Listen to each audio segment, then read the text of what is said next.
এক নদীতে এক কুমির তার ৭টি আদরের ছানা নিয়ে বাস করত। ছানারা দেখতে যেমন সুন্দর ছিল, মনেও ছিল তেমন সরল। মা কুমিরের চিন্তা ছিল, আমার ছানারা এত বোকা কেন? ওদেরকে চালাক চতুর বানাতেই হবে। একদিন মা কুমির শুনতে পেল, কাছের জঙ্গলের এক গুহায় এক শিয়াল পণ্ডিত বাস করে। তার জ্ঞানের খুব নামডাক। কুমির ভাবল, এই তো সুযোগ, আমার ছানাদের শিয়াল পণ্ডিতের কাছেই পাঠাতে হবে। পরদিন সকালে কুমির তার ৭ ছানাকে নিয়ে শিয়াল পণ্ডিতের গুহার সামনে হাজির হল। মোটাসোটা কুমির ছানাদের দেখে শিয়ালের জিভে জল এসে গেল।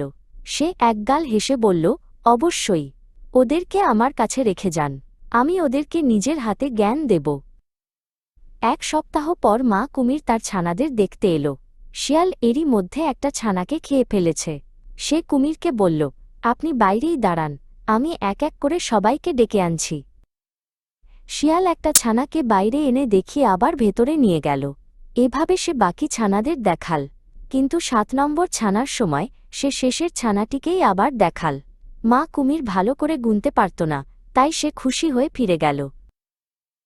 এইভাবে প্রতি সপ্তাহে শিয়াল একটা করে ছানা খেতে লাগল, আর মা কুমির এলে বাকিদের ঘুরিয়ে ফিরিয়ে দেখিয়ে ৭-এর হিসাব মিলিয়ে দিত। বোকা কুমির কিছুই বুঝতে পারল না। অবশেষে এমন দিন এলো যখন শিয়াল ৬টি ছানাই খেয়ে ফেলেছে, বাকি আছে মাত্র একটি। শিয়ালের খুব খিদে পেয়েছিল।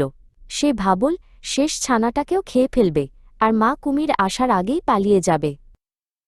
শিয়াল যেই শেষ ছানাটিকে খেয়ে গুহা থেকে পালাতে যাবে, ঠিক তখনই মা কুমির এসে হাজির। নিজের ছানাদের দেখতে না পেয়ে সে রাগে গর্জন করে উঠল আর শিয়ালের দিকে তেড়ে গেল।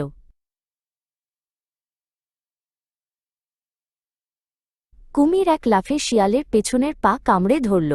সে চিৎকার করে বলল, পেয়েছি তোকে শয়তান! কিন্তু চালাক শিয়াল কেঁদে উঠে বলল, ওহ বোকা কুমির, তুমি তো আমার পা ধরনি, একটা শুকনো লাঠি ধরেছ, আমার পা তো এইটা। বোকা কুমির শিয়ালের কথা বিশ্বাস করল। সে আসল পা ছেড়ে দিয়ে লাঠি কামড়াতে গেল, আর সেই সুযোগে ধূর্ত শিয়াল এক লাফে পালিয়ে গেল জঙ্গলের গভীরে। কুমিরের মুখে রইল শুধু একটা লাঠি আর বুক ভরা কষ্ট।